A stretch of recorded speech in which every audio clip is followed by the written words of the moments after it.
চট্টগ্রাম বন্দরে কন্টেইনার খালাসের সময় বন্দর ইয়ার্ডে লেগে যায় জট। সেটি কমাতে আমদানিকারকদের চত্বরে খালাস বাড়লেও নানা কারণে মিলছে না সুফল। তাই বেসরকারি আইসিটিগুলোর খালাস বৃদ্ধির দিকেই নজর বন্দর কর্তৃপক্ষের।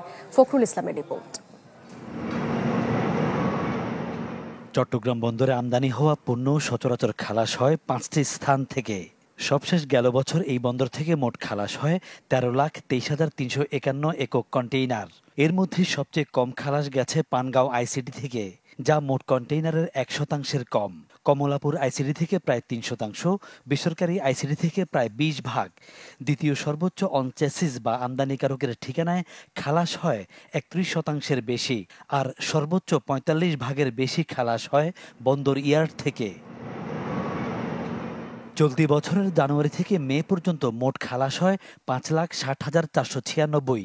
এর মধ্যে পানগাঁওতে খালাস হয় মোট কন্টেইনারের 0.10 ভাগ, কমলাপুরে 2.38 ভাগ, বেসরকারি আইসিডিতে 19.48 ভাগ, অনচেসিস 31.76 আর ইয়ার্ড থেকে 46.25 ভাগ।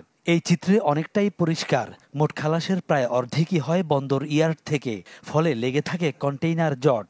অপারেশন হতে হবে ইন এ ডিফারেন্ট ওয়ে, যেটা ওয়ার্ল্ডের অন্যান্য দেশে যেভাবে অপারেশন হয়, লাইক ডেলিভারিটা সবসময় বাইরে হবে, পোর্ট ইনসাইডে যেটা হবে শুধুমাত্র হ্যান্ডলিং হবে। প্রপার নেটওয়ার্ক তৈরি করে ক্যাপাসিটি বিল্ড আপ করে আউটসাইডে তারপরে শিফটগুলো করতে হবে। 45 থেকে 55% আমদানি পণ্যবাহী কন্টেনার চট্টগ্রাম বন্দরে খুলে ডেলিভারি দেওয়া হয়। তার একটা বড় অংশ যদি বেসরকারি অবডকগুলোতে পাঠিয়ে দেওয়া হয় এবং সরাসরি আমদানিকারকের চত্বরে পাঠানো কন্টেনারের ভলিউম যদি নীতিগত সিদ্ধান্ত নিয়ে বৃদ্ধি করা যায়, তাহলে চট্টগ্রাম বন্দর থেকে আমদানি পণ্যবাহী কন্টেনারের ডেলিভারি সম্পূর্ণটাই বাইরে চলে যাবে। অনেক দিন থেকেই বন্দর ইয়ার্ডের বাইরে আলাদা ইয়ার্ড থেকেও এলসিএল এফসিএল কন্টেইনার খালাসে নানা উদ্যোগ নেওয়া হয়, তবে মেলেনি তেমন সুফল। এমন বাস্তবতায় বন্দর কর্তৃপক্ষ আপাতত ভালো ঠিকানা হিসেবে দেখছে বেসরকারি আইসিডিকে। পরীক্ষামূলকভাবে 2 মাস সময়ও দিতে চায় তাদের। যদি ঈদের পর থেকে আমরা এখান থেকে সরাসরি অবডকে দেওয়ার এই সুযোগটা যদি আমরা চালু করতে পারি, হয়তোবা এই প্রবণতাটা কমে আসবে। বন্দরের ভিতরে স্টাফিং আনস্টাফিং কিংবা আমাদের এখানে এইটা করা, গাড়ি থেকে এখান থেকে নিয়ে যাওয়ার, এটা যদি আমরা কমাতে পারি, বন্দরের ভিতরে জট এমনিতেই কমে যাবে।